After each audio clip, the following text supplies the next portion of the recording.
A você que acompanha a Canção Nova, seja muito bem-vindo. Hoje um momento especial aqui no nosso Além da Notícia. Com muita felicidade, a gente recebe aqui nos estúdios da Canção Nova em Brasília o ministro das Comunicações, Fábio Faria. É a primeira vez que o senhor vem às instalações da Canção Nova? É a primeira vez. Obrigado pela oportunidade, agradecer a todos da Canção Nova, cumprimentar você, Ronaldo, e agradecer a oportunidade de estar aqui hoje nos estúdios aqui gravando. Seja muito bem-vindo. Essa visita do senhor hoje aqui, hoje a gente estende já um convite para quando puder conhecer nossas instalações na sede, em Cachoeira Paulista, São Paulo. E antes da gente continuar conversando, vamos conhecer um pouquinho do ministro Fábio Faria. Fábio Faria tem 44 anos, nasceu no Rio Grande do Norte, gosta de política desde menino e antes dos 30 anos de idade foi eleito para o primeiro mandato de deputado federal, com mais de 195 mil votos. Graduado em administração, Fábio Faria sempre ocupou posições de destaque no Congresso Nacional. Foi eleito por 2 vezes membro da mesa diretora e foi segundo vice-presidente, tendo assumido a presidência da casa interinamente. Já iniciada a votação. Em sua atuação parlamentar, aprovou projetos de leis importantes de proteção às crianças e os adolescentes, além de ter integrado comissões permanentes da Casa e apresentado mais de 300 propostas legislativas. Atualmente integra o Partido Social Democrático, o PSD, e está em seu 4º mandato como deputado federal. Graças ao seu trabalho parlamentar no ano passado, foi nomeado pelo presidente Jair Bolsonaro como ministro das Comunicações, para gerenciar os setores de radiodifusão, serviços postais, de telecomunicações e políticas nacionais, em áreas ligadas à inclusão digital.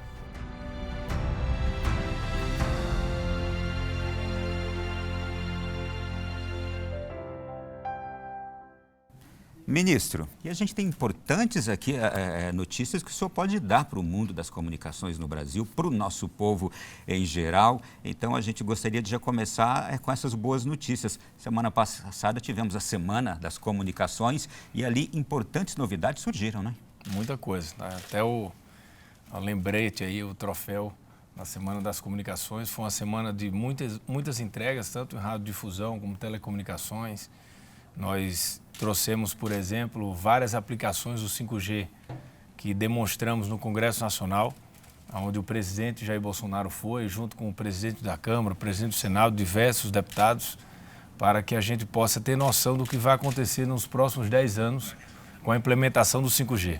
Do jeito que o 4G mudou a vida das pessoas, né, com o FaceTime, com o Uber, por exemplo, o Waze, todas essas aplicações que nós temos hoje é em função do 4G.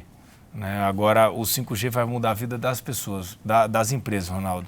Vai ser uma revolução na indústria, no agronegócio, na própria TV, na telemedicina. O médico vai poder fazer uma cirurgia de um paciente lá no interior do Rio Grande do Norte, por exemplo, lá em Pau dos Ferros, à distância, no Rio Grande do Sul.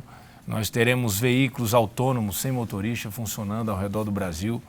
Nós teremos o agro crescendo 20% ao ano, porque vai eliminar praticamente, não terá desperdício, só vai ter economicidade, vai ter aumento de produtividade. Então, as empresas que receberão o 5G, elas vão dar um salto de qualidade muito grande.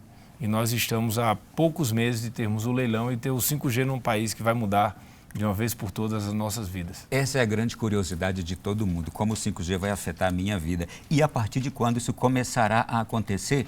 Eu que moro aqui no meu interior, que tenho apenas o meu celularzinho hoje, com o meu 3G, o meu 4G, como é que eu vou ser afetado? Primeiro que com o leilão do 5G a gente vai ter um valor alto que as empresas vão ter que pagar, né? As empresas de telecomunicações. E esse valor não será recebido à vista, ele será recebido por investimentos. A gente elencou, através do nosso Ministério das Comunicações, junto com o presidente Bolsonaro e em parceria, né, contato profícuo com a Anatel e também com o TCU, a gente elencou ali os nossos problemas que nós precisamos de levar para a população. 40 milhões de brasileiros hoje não têm internet. 18% da população. Primeiro, importante fazer chegar a internet para essa gente. Então, a gente vai aproveitar um dinheiro que entrar na economia, ao invés de entrar esse cheque no Ministério da Economia, a gente vai levar a internet para todas as localidades acima de 600 habitantes. Terá no mínimo 4G. Aí a gente vai região norte, que é a região que tem o maior deserto digital. A gente vai fazer o programa Norte Conectado, que a gente vai levar a internet só no Norte Conectado para 10 milhões de pessoas. Então a gente vai eliminar 25% do nosso gap no Brasil só com o Norte Conectado. As rodovias federais a gente vai conectar. E as pessoas terão acesso a uma tecnologia que elas nunca viram antes. Não é só a velocidade, o 5G é 100 vezes mais rápido que o 4G. Mas não é só isso, né? É a coisa falando com coisa, a internet das coisas. Hoje é gente falando com gente. A gente pode falar com um amigo nosso, com um filho nosso que esteja no Japão, por exemplo. Em Singapura, a gente liga FaceTime e fala virtualmente como se estivesse falando com a pessoa do outro lado da rua, né? E agora o que é que a gente vai? Vai conectar coisas. Então tudo estará conectado dentro do seu negócio. Né? Então, o carro vai conversar com o farol, que vai conversar com o sensor que vai ter na rua para quando um pedestre for atravessar, e a latência é muito baixa, ele vai parar no mesmo momento, o médico vai ter uma precisão como se estivesse lá a 5 quilômetros de distância para fazer uma cirurgia cardíaca, por exemplo. Eu já vi tudo isso em filme. Vai acontecer agora na minha vida? Os Jetsons a gente vai ver acontecendo no Brasil. O senhor citou aqui automação mecânica, inteligência artificial. Eu fiquei muito impressionado com a questão da telemedicina. Como é que isso vai entrar na vida da gente, ministro? A partir de quando isso começará a acontecer, essa tecnologia chegando na prática para mim? Já temos alguns pontos de 5G funcionando. Ontem mesmo fui a Rondonópolis, em Mato Grosso, visitamos uma fazenda com o 5G standalone, que é o 5G que pode ter aplicação da internet das coisas, em pleno funcionamento, que é um projeto piloto. Estamos implementando 20 projetos pilotos até o final do ano, mas a partir do ano que vem, até julho de 22, no ano que vem, teremos o 5G funcionando em todas as capitais. Daqui a 1 ano e 2 meses. Daqui a 1 ano e 2 meses. Então já é presente, não é mais nada de futuro, já está em implementação. Após o leilão, as empresas já vão começar a implementar. E vamos conhecer também algumas das atribuições do Ministério das Comunicações. O Ministério das Comunicações tem a missão de fortalecer as ações e políticas públicas nos setores de telecomunicações, radiodifusão e serviços postais, por exemplo. Além disso, também tem sob sua responsabilidade a divulgação do governo federal e a articulação no contato com a imprensa nacional e internacional. Dentro das ações principais, desde a recriação, o Ministério tem tido destaque em programas para levar internet para as localidades mais remotas do Brasil com o Wi-Fi Brasil. Atualmente, há mais de 13 mil pontos do programa espalhados por mais de 2.900 cidades brasileiras. Os equipamentos públicos mais atendidos são as escolas, onde estão instaladas mais de 9.600 antenas, especialmente em regiões rurais, além de postos de saúde com 1.200 unidades. O programa atende também aldeias indígenas, quilombos, telecentros, postos de fronteira, entre outros. Mas, no momento, o foco das ações do Ministério é a tecnologia 5G. Com a meta de estar implementada até 2022, o 5G possui papel central no processo de transformação digital da economia e da sociedade. Além de permitir que mais dispositivos acessem a internet móvel ao mesmo tempo, a tecnologia 5G promoverá mais velocidade, maior capacidade de banda e maior conectividade entre dispositivos. Aplicações como as utilizadas em cidades inteligentes, veículos autônomos, procedimentos de saúde realizados à distância e a automação e o uso da robótica na produção e nos serviços se tornarão parte do nosso dia a dia. Ministro Fábio Faria, tem uma outra novidade importante também que foi anunciada recentemente que nos chamou muito a atenção, a revalorização do rádio. É isso aí, FM no rádio. FM no rádio. A gente tem hoje os nossos telefones celulares, que já não tinham mais rádio, né? O rádio tinha saído dos telefones celulares. Isso vai dar uma vida nova, uma revalorização para o rádio e para quem gosta de rádio. Rádio também, né? Isso é um pedido de muitos anos já, tanto da Abert e a Abratel.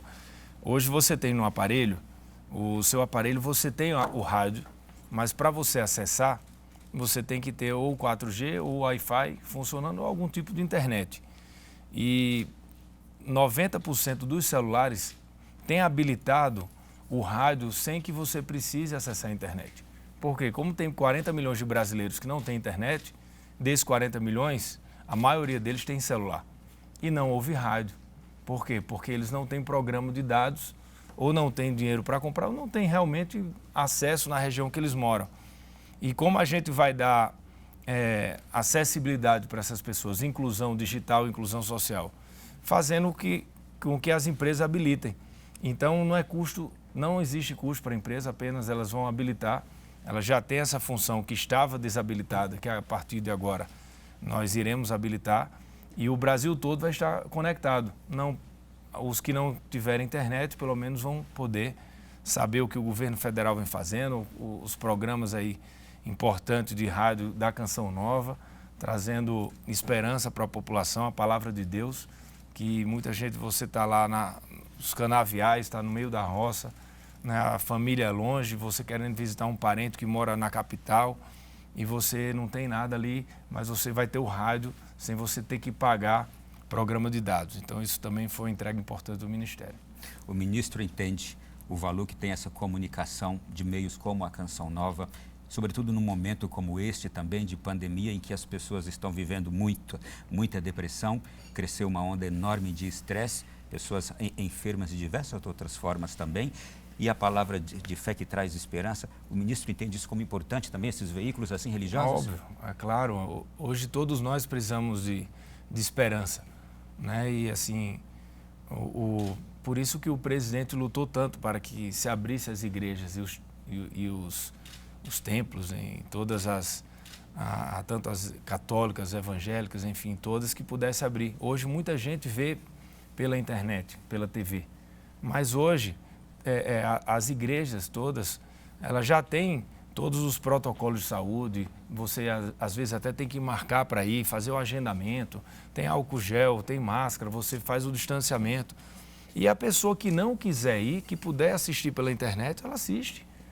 Agora a gente não pode tirar a última conversa da pessoa que tem no momento de sofrimento, no momento de dor, de angústia, que muitos parentes de todos nós estão falecendo por causa dessa pandemia do Covid, vai querer ter uma conversa na igreja, conversar com Deus, né?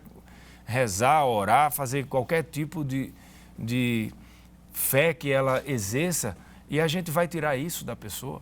É importante que vocês continuem levando essa palavra de fé para cada um que está em casa, né? Nos ouvindo. As pessoas têm que saber o número de mortos. É importante saber quantos morreram hoje, morreram nos Estados Unidos, na Alemanha, mas tem que saber quantos ficaram curados. Tem que saber que a gente votou o MP, está aqui o meu amigo Marcos Bertaioli, deputado federal, que o Congresso tem trabalhado, votaram agora, vamos votar MP do Bem, né, que vai ajudar as empresas para mantiverem a manutenção de seus empregos.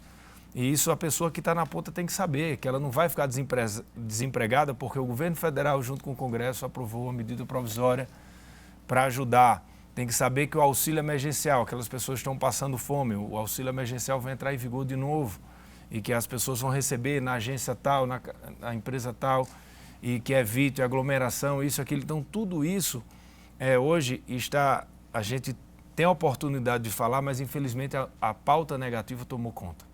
Então, fica muito politizada. Então, um trabalho desse como o que vocês fazem faz com que chegue realmente a mensagem correta, que é a minha defesa no Ministério. Inclusive, para nós, meios de comunicação menores como somos, fica muito difícil até trabalhar, porque as nossas fontes são essas fontes grandes e a gente não encontra boas notícias ali nessas fontes grandes, a gente tem que cavar bastante. E as boas notícias são imensamente, em número, maiores do que as notícias ruins, as especulações, essas coisas todas. Mas, ministro, uma pergunta aqui de telespectador. A gente viveu recentemente, nesses últimos anos, crises nos presídios. E uma pergunta que todo mundo deve imaginar que se faria um ministro das comunicações é: quando é que vai se bloquear aquele espaço dos presídios para não entrar sinal de celular? Isso não é possível, não? Isso é uma discussão enorme, né? Tanto é que fizemos isso lá no Rio Grande do Norte, há uns 4, 5 anos atrás. Eu lembro que bloqueou as antenas, mas isso tem que ter Hoje, com o 5G, a gente vai conseguir identificar tudo que acontece dentro da empresa, imagine no presídio. Então, muitas delas se comunicam através de... Elas recebem ou um celular de alguém que vai visitar, ou algum parente que entra, ou por cima do muro, ou de alguma forma. Lá em Natal, por exemplo, era embaixo da areia, que a prisão principal lá do estado era perto de uma duna. Então, eles escondiam armas, escondiam relógios, escondiam celulares, facas, tudo ali embaixo. Quando começava aquele mutirão, um enfrentamento, eles pegavam tudo. Então, o 5G vai acabar com isso. O 5G vai identificar qualquer ligação, qualquer tipo de movimentação que não seja, que seja fora do padrão, e vai ligar um alarme automaticamente para o setor carcerário, os que estão envolvidos ali fazendo a segurança do presídio. Eu quero agradecer muito sua presença aqui. Nesse tempo, eu sei que é precioso o seu tempo. Eu entendo que essa notícia, essa grande novidade do 5G será uma revolução. Então, peço ao senhor uma palavra final sobre isso que a gente está prestes a viver. Aliás, já começando em algumas localidades, né? Não, já começamos, né? Esse processo, eu quero agradecer a minha equipe toda que me ajudou, porque era muito difícil tirar isso do papel rapidamente, no momento de pandemia, quando eu assumi o ministério, em junho do ano passado. E a gente está aí prestes a ver esse leilão acontecer no Brasil. Poucos países já dispõem dessa tecnologia, nós não poderíamos ficar para trás. Então, eu espero que seja uma grande entrega do governo Bolsonaro, do Ministério das Comunicações, o 5G para o Brasil. Não é só a tecnologia de 5G. A gente, junto com o 5G, a gente vai trazer outras profissões e a gente vai conectar o Brasil. Até 2028 não existirá nenhum brasileiro que não tem acesso à internet. E isso é muito caro para nós. Saber que dentro do Brasil nós temos 40 milhões de brasileiros, praticamente 4 países de Israel dentro do Brasil que não tem conexão em pleno 2021. Então, com o leilão, a gente vai poder fazer todo tipo de entrega que a gente considera essencial para o Brasil. E eu agradeço a oportunidade, Ronaldo, de estar falando aqui com a TV Canção Nova. Prazer foi todo nosso, muito obrigado, seja sempre bem-vindo, obrigado a toda a sua equipe, todos que trouxeram o senhor aqui. Valeu, obrigado a você. Deus abençoe o trabalho de vocês lá no Ministério. Valeu, obrigado. E muito bem, depois dessa visita aqui ilustre do ministro Fábio Faria, nós vamos ao intervalo brevíssimo e na volta vamos continuar falando sobre essa revolução nas comunicações no Brasil e outros temas diversos, agora com outro convidado, o deputado Marco Bertaioli de São Paulo. Já, já. De volta aqui no Além da Notícia desta noite, hoje um programa muito especial e o tema é daqueles que realmente nos interessa muito, vai envolver todos nós no Brasil inteiro, mexer com nossas vidas. Deputado Marco Bertaioli, o senhor estava aqui agora acompanhando o bate-papo com o ministro, é um prazer recebê-lo aqui, bem-vindo, boa noite. Olha, Ronaldo, eu que agradeço, muito obrigado pelo convite, estar aqui com o ministro Fábio Faria, o nosso ministro das Comunicações, é uma honra. Falar um pouco sobre essa tecnologia do 5G que chega ao Brasil através do Ministério das Comunicações. O senhor está acompanhando de perto também essa revolução. O que mais lhe chama a atenção agora em tudo isso que o ministro acabou de nos falar aqui? Eu fiquei um pouquinho assustado, mas contente também. Claro. Ronaldo, você sabe que é importante essa conversa, porque quando nós falamos para as pessoas, no senso comum, sobre o 5G, parece que é apenas uma velocidade maior para a nossa internet, que o nosso celular vai funcionar mais rápido, que a internet vai estar mais disponível para as pessoas. Mas não é apenas isso. Também a nossa internet estará mais veloz. Mas mais importante que isso, existe uma parcela do Brasil excluída do acesso à internet. E é esta inclusão digital que o Brasil irá promover com a chegada do 5G. As escolas que não são conectadas, onde os alunos não têm acesso à internet para fazer uma pesquisa científica, para o estudo. As unidades básicas de saúde do Brasil, que não são conectadas com a sede, e sendo conectadas, vão poder dar uma resolutividade maior para a saúde da população. São as prefeituras do nosso Brasil que não estão conectadas com o central, com o poder central, que é Brasília, e têm dificuldade no acesso à informação. Então, a ampliação para o 5G não é só uma questão de velocidade, é também uma questão de disponibilidade, de acesso à informação, ao conhecimento, à capacitação. Vocês falaram aqui com o ministro, a telemedicina, o ensino à distância na graduação, enfim, nós vamos ter acesso ao conhecimento. e nenhum brasileiro excluído desse acesso, com uma internet com um custo muito menor. Então, eu acho que essa é a grande revolução. Além das coisas, como o ministro falou, que é a internet da conexão. É a televisão conectada com o celular, conectada com o carro, enfim, com o semáforo. Essa internet das coisas também é uma revolução. É como eu brinquei com o ministro aqui. A gente viu isso na televisão, nos filmes futurísticos, mas isso agora está cada vez mais perto. E o senhor falou uma outra coisa, o custo não vai aumentar? O custo tende a diminuir. Na verdade, nós temos que estar cada vez mais oferecendo serviços de qualidade à nossa população, e aqui nós estamos falando de 5G, telecomunicações, e claro, cada vez com um custo menor. Veja, Ronaldo, o Brasil, 220 milhões de habitantes, nós somos um dos maiores mercados consumidores do mundo. Qualquer empresa multinacional quer estar no Brasil oferecendo seus serviços. Somos um dos maiores mercados consumidores e um povo que consome mesmo, porque a Sim. internet, se não me engano, somos o segundo no mundo que mais consome internet. Pela quantidade de pessoas, pela disponibilidade do serviço, pelo custo que a internet no Brasil ainda é muito cara, e isso é um fator de inibição ao acesso à internet. Então nós precisamos ter, como eu disse, produtos de melhor qualidade. O Brasil precisa estar inserido na alta tecnologia disponível no mundo, e aqui nós estamos falando de 5G, por um preço que seja compatível com o nosso tamanho, com o tamanho do Brasil. É diferente você disponibilizar num país pequeno, como o Uruguai, e disponibilizar para um Brasil continental com 220 milhões de habitantes. Por isso, inclusive, essa briga mundial entre as operadoras da Europa, as fornecedoras de 5G da China, as americanas, todos querem o mercado brasileiro porque é um grande filão no mundo dos negócios. Eu vou enfatizar o que o senhor trouxe aqui agora há pouco. O senhor não citou números, mas o senhor citou todos os pontos importantes. 13 mil pontos do programa espalhados por mais de 2.900 cidades brasileiras, escolas com mais de 9.600 antenas, especialmente em regiões rurais, 1.200 postos de saúde.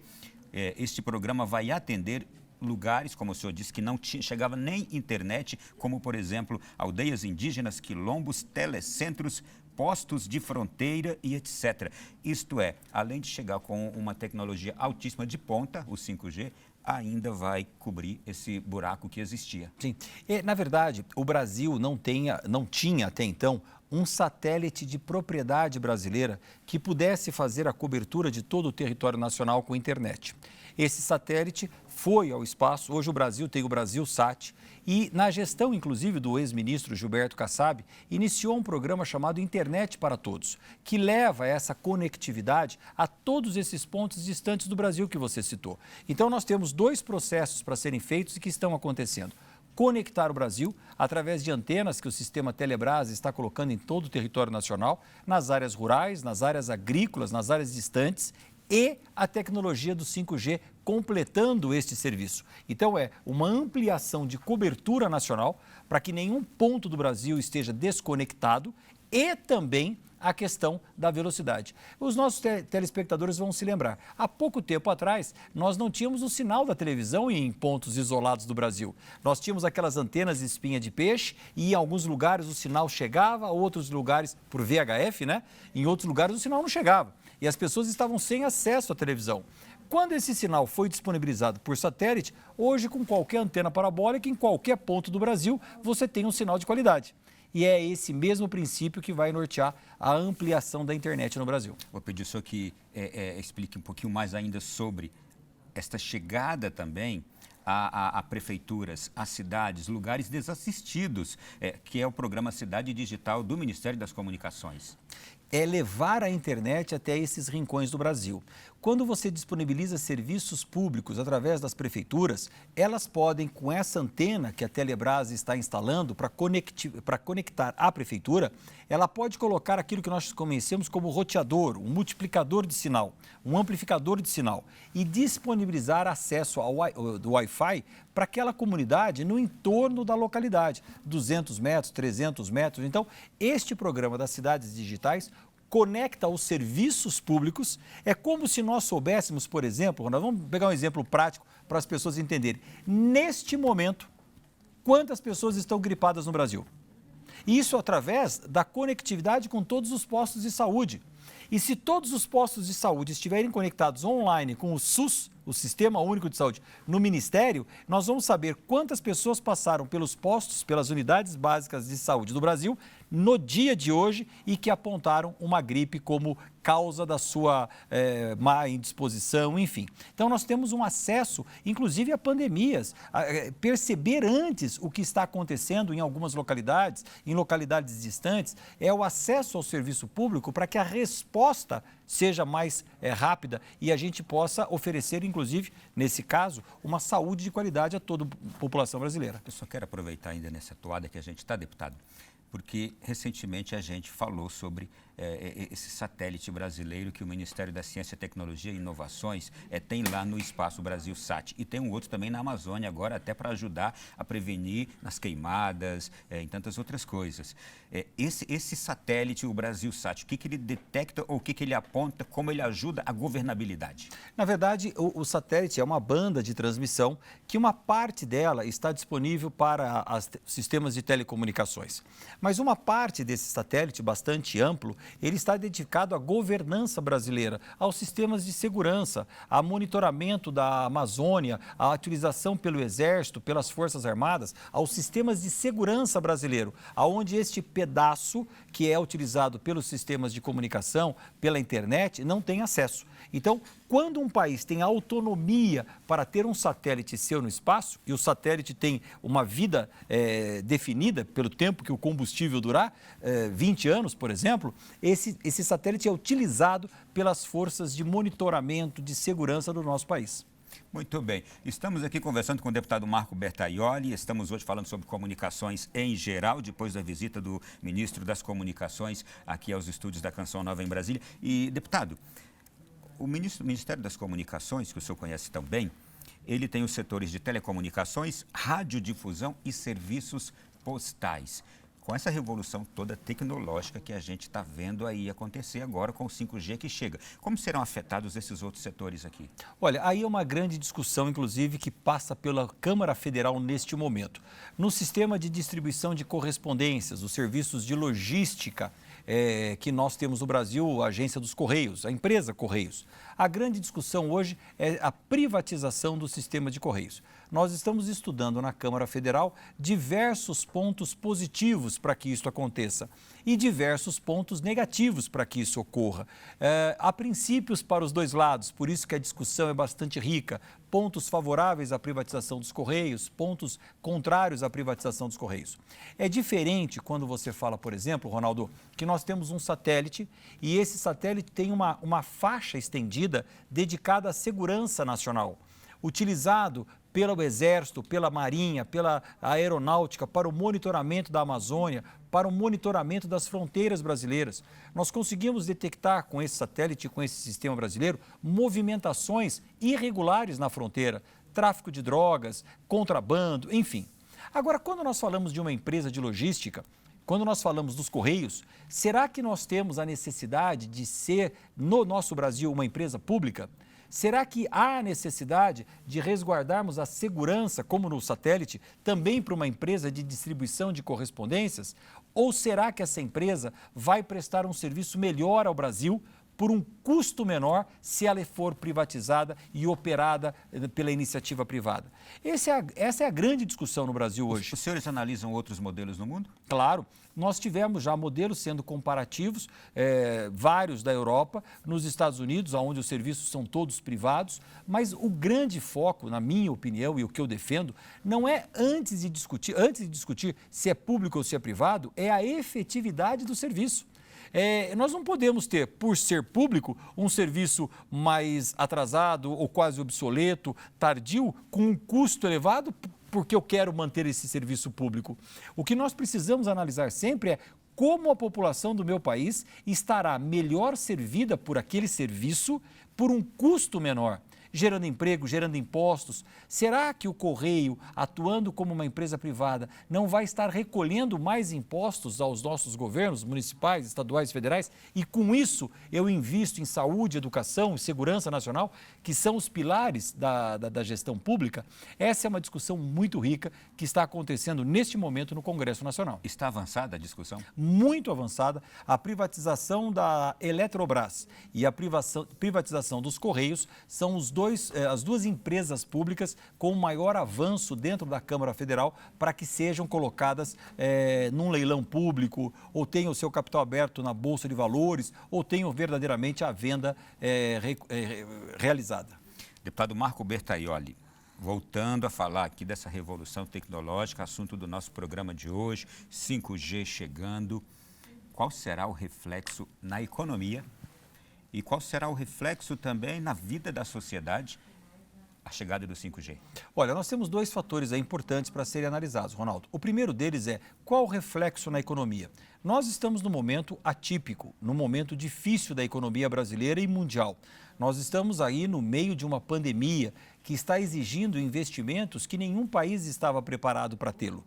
O Brasil fez em 2020 a reforma previdenciária e previa, com a reforma da Previdência, uma economia de 800 bilhões, podendo chegar até R$1 trilhão, num prazo de 10 anos. Então, nós reformamos corretamente a Previdência do Brasil para gerar uma economia de 800 bilhões em 10 anos. No ano de 2020, com a pandemia, o déficit do governo brasileiro foi de 550 bilhões de reais, arredondando aqui os números. Então, o que nós prevíamos economizar em 10 anos, o Brasil teve que despender em 1 ano para ajudar a conter a pandemia, investindo nas micro e pequenas empresas, investindo no auxílio emergencial, investindo nos sistemas de saúde, investindo nos oxigênios, nos hospitais. Então, nós estamos num momento completamente atípico. Talvez a gente não consiga mensurar exatamente os ganhos com o 5G, porque o Brasil está numa dificuldade como o mundo está, né? Mas o que nós precisamos? Em paralelo com essas dificuldades, avançar na tecnologia para modernizar o nosso parque industrial. A internet 5G modernizará os parques industriais brasileiros, que nos proporcionará competitividade no mundo. Os nossos produtos poderão ser comercializados com mais qualidade, com menor preço no mundo inteiro. E a geração de empregos que é a resultante disso, que é o que nos interessa como homens públicos, gerar empregos no Brasil, conseguir amenizar esse grande número de desempregados que o Brasil infelizmente registrou, principalmente em função da pandemia. Todas as vezes que vieram avanços assim tecnológicos, a sociedade temeu pelo desemprego. Todavia, ela se reinventou naquela hora e experimentou, de fato, o grande benefício da revolução tecnológica.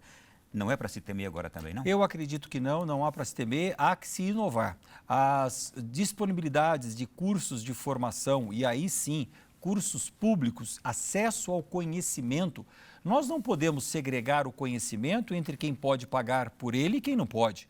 Por isso, é fundamental que nós tenhamos as faculdades privadas, mas também os institutos públicos de graduação. Nós precisamos fazer com que toda a comunidade brasileira, independente da sua questão social, tenha o seu direito à graduação, à formação. Então, cada vez mais, nós precisamos gerar conhecimento para que a utilização da tecnologia de ponta seja concebida no Brasil. Eu não quero o Brasil apenas como um usuário dos serviços de tecnologia. Nós podemos ser um país fornecedor de tecnologia para o mundo e, infelizmente, hoje nós não somos. Nós somos apenas consumidores. Nós temos todo o viés, pelo tamanho, pela qualidade, pelo povo, enfim, por tudo, para sermos um celeiro de formação de tecnologia para o mundo. A pandemia rapidamente nos tornou mais digitais. A tecnologia 5G vai apressar mais ainda tudo isso. Também isto vai modificar rapidamente o ambiente acadêmico, o ambiente escolar, não vai? Sim, sem dúvida nenhuma. O ensino à distância nas faculdades, por exemplo, que era algo temido, veio para ficar. Hoje nós temos acesso a todas as informações. Eu quero dar um exemplo pessoal. Eu acabei de concluir o meu mestrado aqui no IDP em Brasília. Comecei com as aulas presenciais. Veio a pandemia, as aulas continuaram por EAD e eu acabei concluindo o meu mestrado à distância. Facilitou? Então, facilitou muito, muito mesmo. Então, eu acho que é um modelo de disponibilidade de conhecimento que veio para ficar. Claro, exige mais disciplina, exige mais atenção do aluno, mas é um modelo que veio para ficar. Independente disso, e aí é um viés que eu tenho defendido em relação ao que a pandemia nos trouxe, nós acusamos a falta do afeto, do contato pessoal. Nós sentimos falta por isso. Há, inclusive, Ronaldo, a necessidade de um programa específico sobre a saúde mental do povo brasileiro pós-pandemia.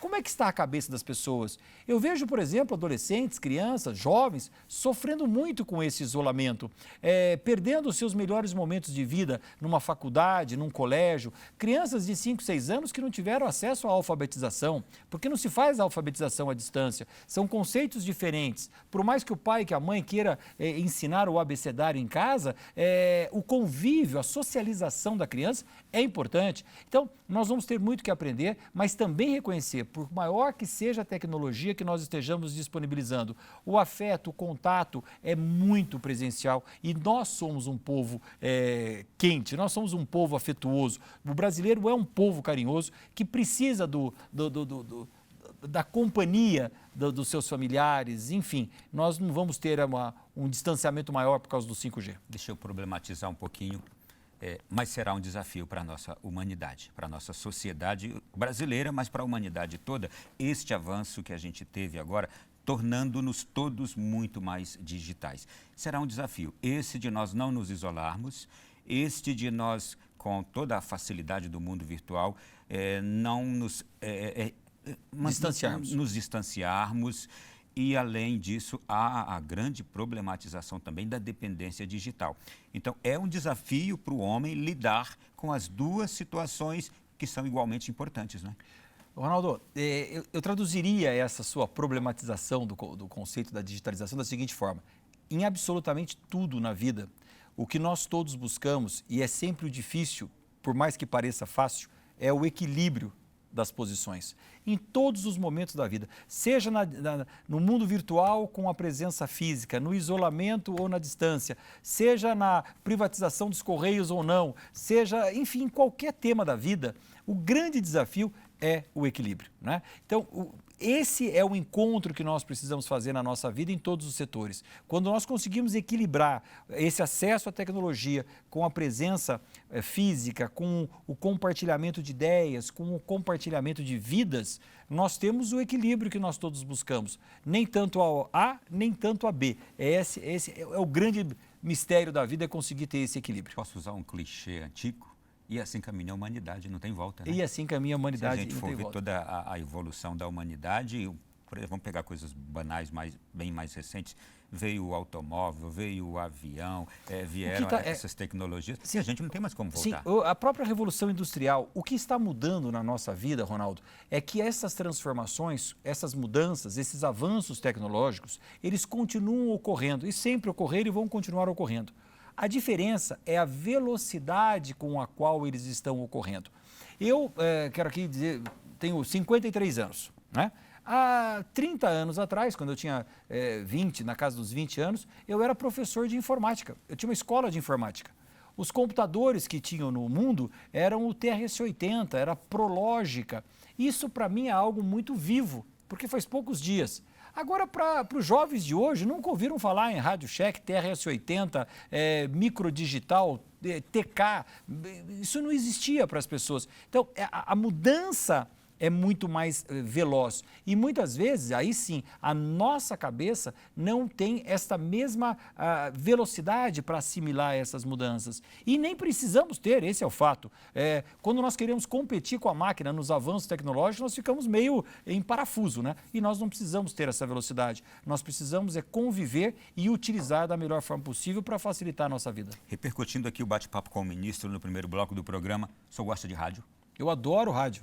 Eu fiz rádio muito tempo. Ah, é? Muito tempo. Rádio Diário de Mogi, em Mogi das Cruzes, que é a minha cidade. Eu apresentava um programa todos os sábados de manhã. Chamava Rádio Shop Show. Olha que falta de criatividade. Mas depende do programa. Olha que falta de... Chamava Rádio Shopping.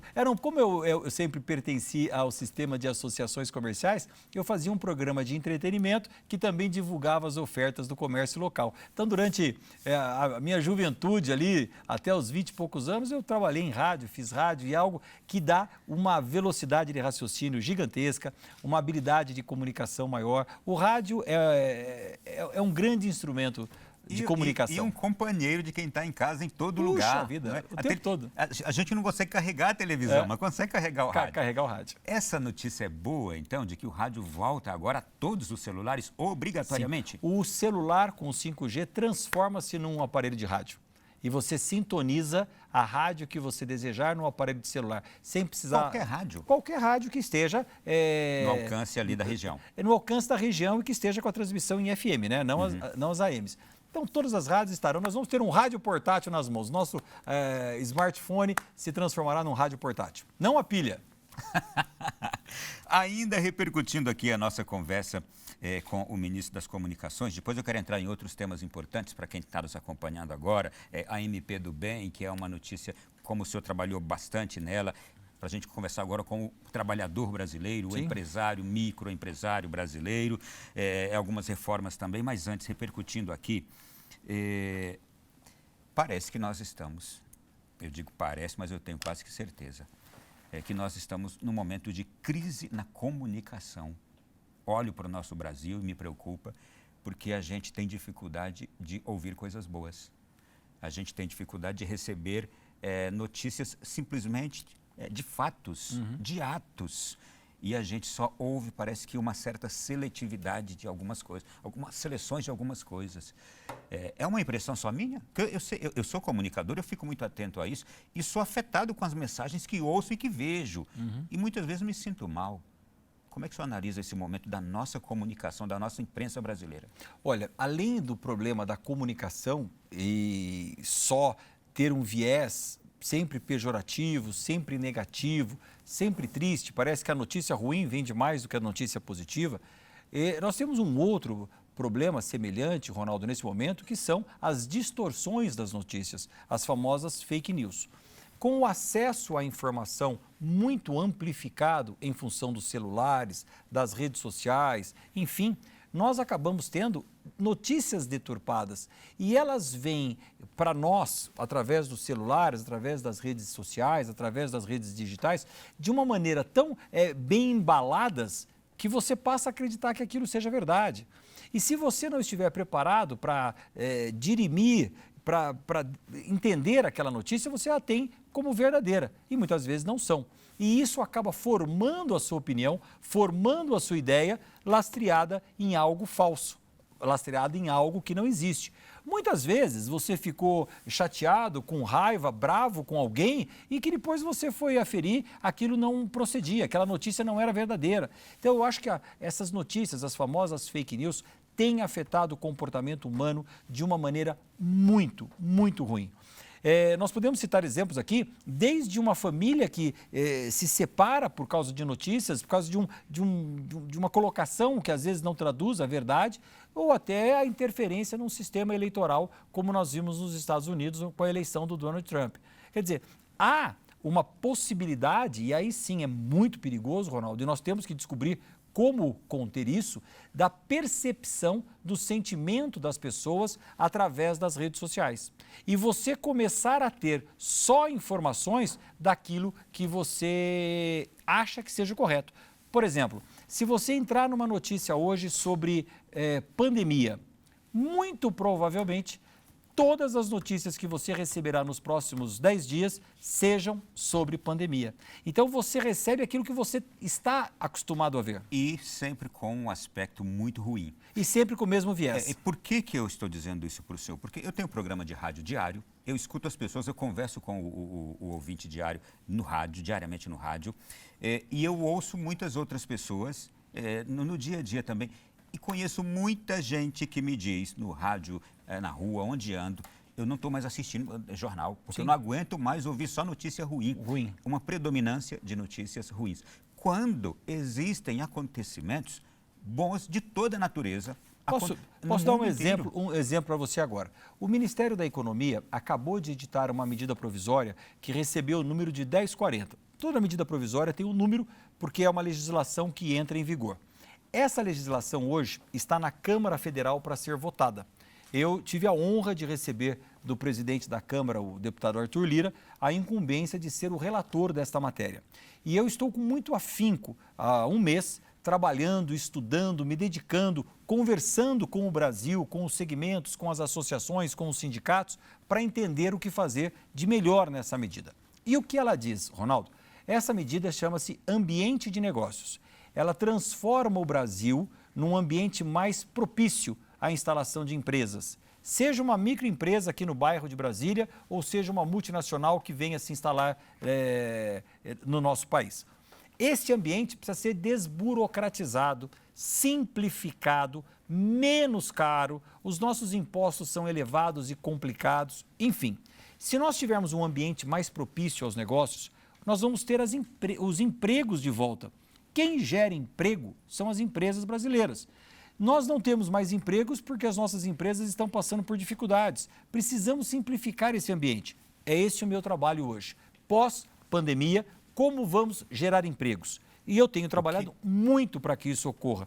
É uma medida positiva do governo e ela não é noticiada. Tudo que o senhor disse aí agora interessa a milhões, imagino, de brasileiros, de comerciantes, pequenos ou grandes, sejam quais forem. E eu dou um exemplo para o senhor.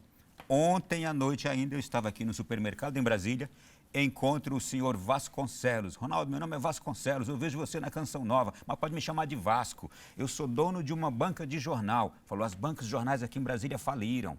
Ele disse, e eu tive que ceder a minha banca, eu aluguei a minha banca, agora eu sou taxista. Ele falou, é muito difícil a gente ser empresário no Brasil, é muito difícil a gente ser comerciante no Brasil, o governo não ajuda.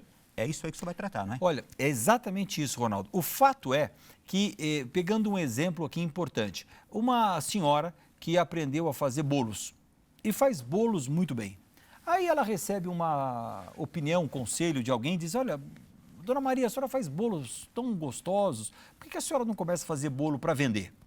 E ela então começa na cozinha da casa dela a fazer bolos para vender. Ela estuda o melhor recheio, o melhor chocolate, a melhor granulação para cobrir o chocolate, a melhor massa do bolo, enfim. Ela se transforma numa expert em bolos. Vende 10, 20, 30, 40, 50 bolos todo final de semana para aniversários e festas. Aí, mais um dia, alguém dá uma brilhante ideia para ela. Dona Maria, a senhora já tem 3 pessoas trabalhando com a senhora aqui na cozinha, a senhora faz bolos maravilhosos, por que a senhora não abre uma doceria? Porque aí a senhora vai vender 500 bolos. E a Dona Maria, então, vai abrir uma doceria.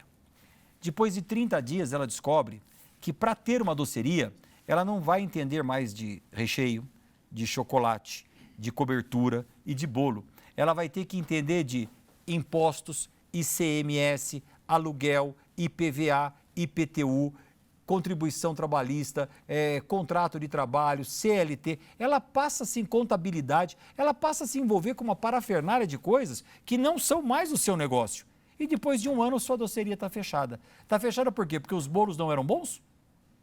Que triste. Está fechada porque a carga tributária no Brasil é elevada? Burocratização, sim, tributos. Mais do que isso, a complexidade da carga tributária brasileira. Deixa eu dar um exemplo aqui para os nossos telespectadores. Nós somos 27 estados brasileiros com o Distrito Federal. Cada um dos nossos estados tem uma alíquota de ICMS, que é o Imposto sobre Circulação de Mercadorias e Serviços, diferente. Em São Paulo é 18%, em Minas é 12%, no outro é 14%, no outro é 15%, no outro é 17%. Em cada estado que tem uma alíquota diferente, tem uma variação de alíquota por produto. Em São Paulo, o ICMS do carro usado é 2,3%, se não me engano, 2,8%. Em Brasília não tem imposto de ICMS, no outro é 1%. Quem consegue entender essa logística de impostos cruzados no Brasil? Aí, como nós somos muito criativos, inventamos a substituição tributária. Ninguém consegue entender isso. Então, por mais que a empresa esteja fazendo tudo certo, ainda há alguma interpretação que ela fez errado. Por mais que eu esteja trabalhando muito, me dedicando muito, me tornando o melhor profissional para fazer aquele bolo, aquele doce... A tributação e a complexidade me desanima. Agora vamos ao pior.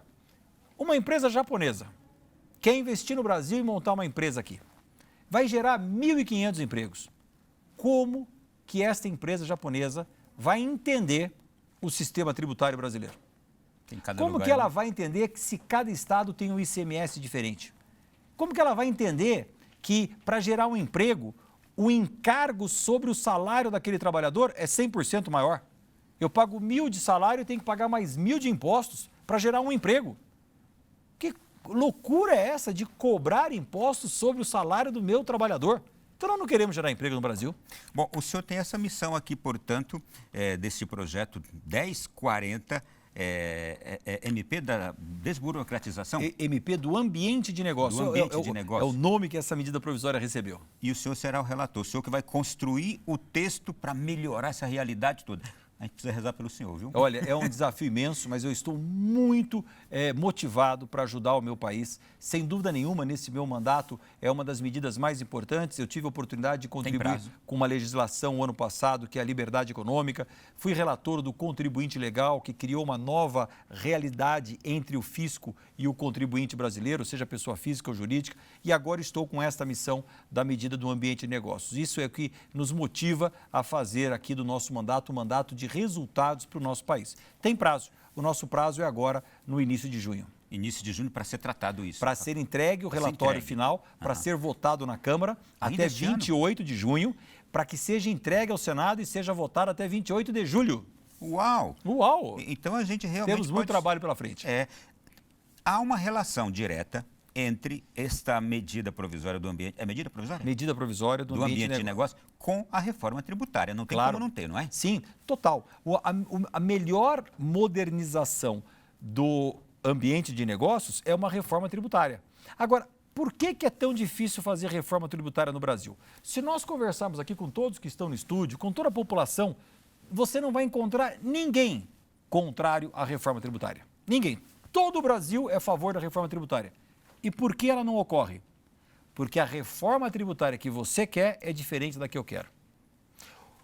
O empreendedor, ele quer uma reforma tributária porque ele entende que com a reforma ele vai pagar menos impostos e mais simplificados. Os estados querem a reforma tributária, querem, com o objetivo de arrecadar mais impostos. Então, alguma coisa está errada. Eu quero a reforma para pagar menos e esse quer a reforma para recolher mais. Não existe um encontro desses objetivos. É por isso que a reforma tributária não sai no Brasil. Qual é a reforma possível que o senhor enxerga? A reforma possível é que a gente, no mínimo, simplifique o sistema tributário brasileiro. As alíquotas e a carga tributária brasileira é alta, é elevada, mas não vamos discutir o quanto se arrecada, vamos simplificar os meios de arrecadação. Uma empresa brasileira média, Ronaldo, gasta 1.520 horas de trabalho por ano só para pagar imposto. Para fazer certo, pagar o imposto, ter um corpo de funcionários só para cuidar disso. 1.520 horas de produção são tiradas da logística da empresa só para pagar impostos. Está tudo errado. Deputado, não tem governo que consiga resolver o grave problema do desemprego com esse ambiente todo. Não existe como nós resolvermos um ambiente tão hostil às empresas quanto no Brasil, se nós não tivermos, para nós termos geração de emprego. Uma carga tributária elevada, agora nós temos uma tributação, uma taxa de juros acessível, mas tivemos nos últimos 20 anos juros extorsivos, é muito difícil que as empresas sobrevivam. Muito bem. Deixa eu aproveitar a presença do senhor aqui também, que nós, nesse tempo de pandemia, a gente teve a MP do Bem recentemente aprovada. De que forma ela está ajudando esses homens de negócios, esses empreendedores? Nós estamos revalidando a MP do Bem para ser um amenizador do sofrimento das empresas, principalmente as micro e pequenas empresas brasileiras. Ela proporciona uma forma de que o Brasil, o governo brasileiro, possa colaborar com o salário dos trabalhadores durante o período de pandemia, como foi feito já o ano passado, e isso gera um financiamento para a empresa que vai pagá-lo gradativamente ali na frente. Gera também a oportunidade das suspensões dos contratos de trabalho temporariamente enquanto a empresa estiver fechada. E gera uma readequação nos prazos de pagamento de impostos. Por exemplo, o Simples, que é o imposto pago pelas micro e pequenas empresas, ganhou um fôlego aí de 3 meses. São medidas que vêm a amenizar o aperto que as nossas, principalmente micro e pequenas empresas, estão enfrentando nesse momento de pandemia. Deputado, com tudo isso que o senhor acaba de nos dizer aqui, a gente precisa ter esperança com essa MP da melhora do ambiente de negócio, com essa reforma tributária. Aliás, a reforma tributária está decidida, vai ser feita em fatias, não é? Eu entendo que seja a forma mais apropriada. Tratar o Brasil e todos os impostos de uma vez só vai cair naquilo que eu falei agora há pouco, né? Nós não vamos andar. Se nós tratarmos separadamente... Ronaldo, se nós resolvermos o problema do ICMS no Brasil, nós já vamos dar um salto de qualidade gigantesco. Não precisamos fazer a reforma tributária nesse momento de todos os impostos. Precisamos resolver o ICMS, essa deturpação que existe no Brasil com o ICMS. Já vai ser um grande ganho de trabalho, de produtividade, de horas de trabalho para as nossas empresas. A maioria dos deputados está de acordo com isso já. Como eu disse a você, todos são favoráveis à reforma tributária. Eu digo fatiada. Sim, é o caminho nosso nesse momento. E a gente viu nessa semana o Paulo Guedes conversando com o presidente do Senado. Será que também o Senado vai topar para se fazer de forma fatiada, para se fazer andar alguma coisa? Nós precisamos selecionar o que é prioritário dentro da grande complexidade que é a carga tributária brasileira, focar no que é essencial, e eu estou aqui dizendo, por exemplo, o essencial seria esse conflito do ICMS interestadual, e aí nós podemos avançar gradativamente nas outras. Se nós formos fazer ela como um todo, nós vamos ter dificuldades em avançar. Bom, um dos últimos assuntos aqui para abordar com o senhor. No começo dessa pandemia, o Brasil tinha a expectativa de decolar economicamente. Veio a pandemia, aquele grande baque. A segunda onda agora, outro grande baque também.